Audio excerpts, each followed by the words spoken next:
이게 말이 되니 난 물어봐 너는 말야 He's the one that's living in my system baby Oh my god yes on that I was really hoping that he will come through Oh my god 전 너뿐이야 Asking all the time about what I should do No I can never let him Assalamualaikum warahmatullahi wabarakatuh. Di sini kelompok kami akan menjelaskan mengenai materi 3.11, yaitu menganalisis isi dan kebahasaan artikel dan atau buku ilmiah. Sebelum membahas ke materinya, izinkan kami untuk memperkenalkan diri terlebih dahulu. Adapun anggota dari kelompok kami yaitu Delina Wulandina, Dila Yusira Putri, dan Gina Putri Hidayani. Dalam artikel atau buku ilmiah terdapat unsur isi meliputi informasi fakta dan informasi opini. Dan unsur kebahasaan meliputi adverbia atau kata keterangan, konjungsi atau kata penghubung, dan kosakata.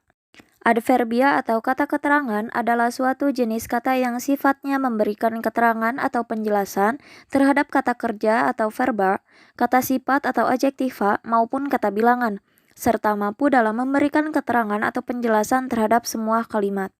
Jenis adverbia, Goris Kraf membagi kata keterangan menjadi 14 jenis. Yang pertama, keterangan kualitatif.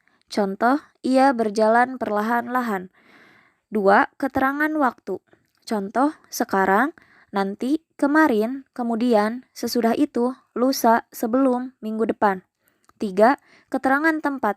Di sini, di situ, ke sana, kemari. 4. Keterangan modalitas. Memang, pasti, sungguh, tentu, tidak, bukan, benar, sebenarnya, mungkin, rasanya, mudah-mudahan, hendaknya, jangan, mustahil. 5. Keterangan aspek. Contohnya, sedang, sementara, sudah, telah, sering, biasa. 6. Keterangan derajat. Contohnya, amat, hampir, kira-kira, sedikit, cukup, hanya, satu kali. 7. Keterangan kesertaan. Contohnya, bersama. 8. Keterangan syarat. Contohnya, jika, seandainya. 9. Keterangan perlawanan. Contohnya, meskipun, meski, jika. 10. Keterangan sebab. Contohnya, sebab, karena, oleh karena. 11. Keterangan akibat. Contohnya, sehingga. 12. Keterangan tujuan. Contohnya, supaya, agar, untuk, hendak. 13. Keterangan perbandingan. Contohnya, sebagai, seperti, bagaikan. Dan yang terakhir, keterangan perwatasan. Contohnya, kecuali, hanya. Adapun fungsi dari kata keterangan, yang pertama, kata keterangan kualitatif atau adverbium kualitatif adalah kata keterangan yang menerangkan atau menjelaskan suasana atau situasi dari suatu perbuatan. Contohnya, dengan ia berjalan dengan perlahan-lahan. 2. Kata keterangan tempat atau adverbium lokatif. Segala macam kata ini memberi penjelasan atas berlangsungnya suatu peristiwa atau perbuatan dalam suatu ruang. Contohnya, di sini, di situ, di sana, kemari, ke sana, di rumah, di Bandung, dari Jakarta, dan sebagainya. 3. Kata keterangan cara atau adverbium modalitas adalah kata-kata yang menjelaskan suatu peristiwa karena tanggapan si pembicara atas berlangsungnya peristiwa tersebut. Dalam hal ini, subjektivitas lebih ditonjolkan. Keterangan ini menunjukkan sikap pembicara, bagaimana cara ia melihat persoalan tersebut. Pernyataan sikap pembicara atau tanggapan pembicara atas berlangsungnya peristiwa tersebut dapat berupa kepastian. Contohnya, memang, niscaya, pasti, sungguh, tentu, tidak, bukannya, bukan. Pengakuan, iya, benar, betul, malahan, sebenarnya.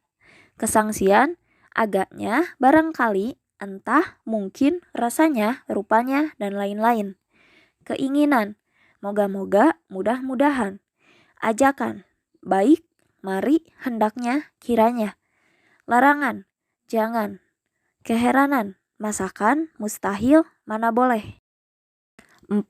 Kata keterangan derajat atau adverbium kuantitatif adalah keterangan yang menjelaskan derajat berlangsungnya suatu peristiwa atau jumlah dan banyaknya suatu tindakan dikerjakan. Contohnya, amat, hampir, kira-kira, sedikit, cukup, hanya, satu kali, dua kali, dan seterusnya. 5. Keterangan alat atau adverbium instrumental adalah keterangan yang menjelaskan dengan alat apakah suatu proses itu berlangsung. Keterangan semacam ini biasanya dinyatakan oleh kata dengan ditambah dengan kata benda. Contoh, dengan.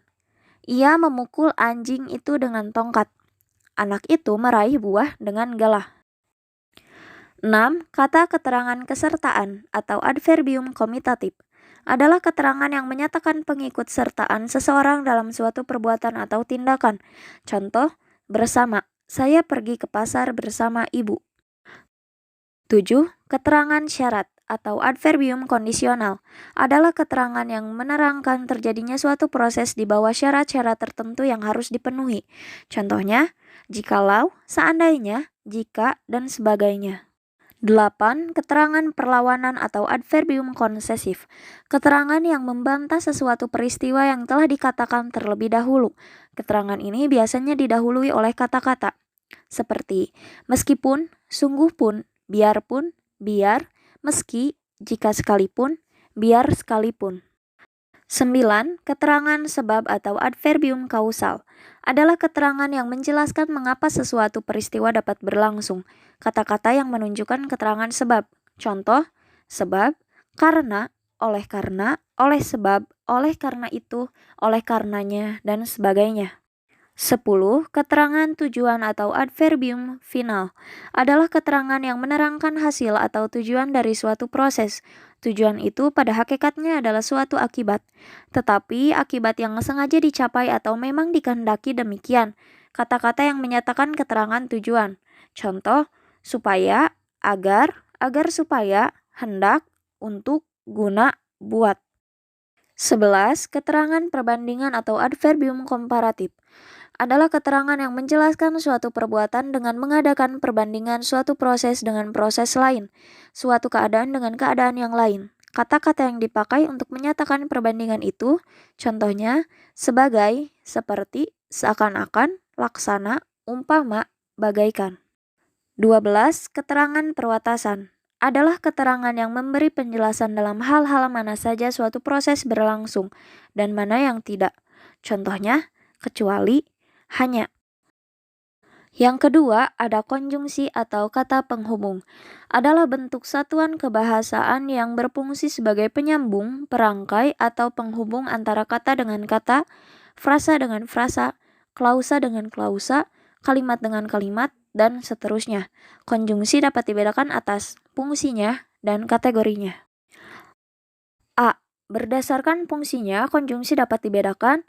Yang pertama, konjungsi antar kata. Contohnya, aku dan adikku selalu seia sekata. Kedua, konjungsi antar frasa.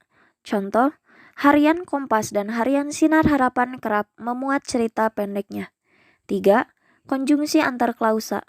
Contohnya, mana yang akan kamu pilih, baju yang ini atau yang itu? Orang tuanya kaya raya dan mereka sangat terkenal. 4.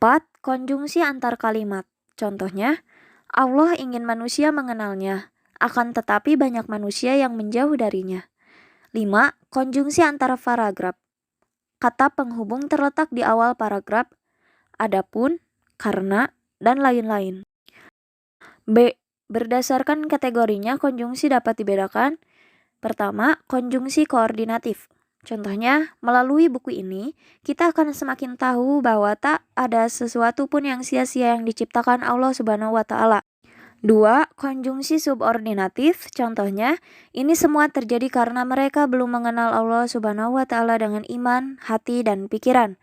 3. Konjungsi korelatif. Contohnya, baik ketika sedang diuji maupun tidak, kita harus meyakini bahwa Allah melihat segala perbuatan kita. Yang ketiga, ada kosakata.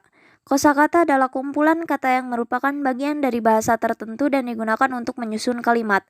Kosakata yang digunakan oleh seorang penulis akan menunjukkan jati diri, kekhasan penulis, kedalaman bahan bahasan, objek yang dituju, dan lain-lain. Untuk menulis sebuah artikel perlu diperhatikan kosakata yang digunakan agar konten yang ingin kita sampaikan menarik minat para pembaca. Seperti 1. Jagat hiburan. 2. Muatan politis. 3. Muatan ideologis. 4. Menghegemoni. 5. Bertaburan. 6. Era. 7. Negeri jiran. 8. Multikulturalistik. 9. Layak tayang. 10. Legenda. 11. Isu rasial. 12. Disensor. 13. Layak konsumsi. 14. Gaya hidup. 15. Keragaman karakter sosial. 16. Substansi film. 17 film kartun, 18 kembali mencuat, 19 familiar, 20 lagu dewasa.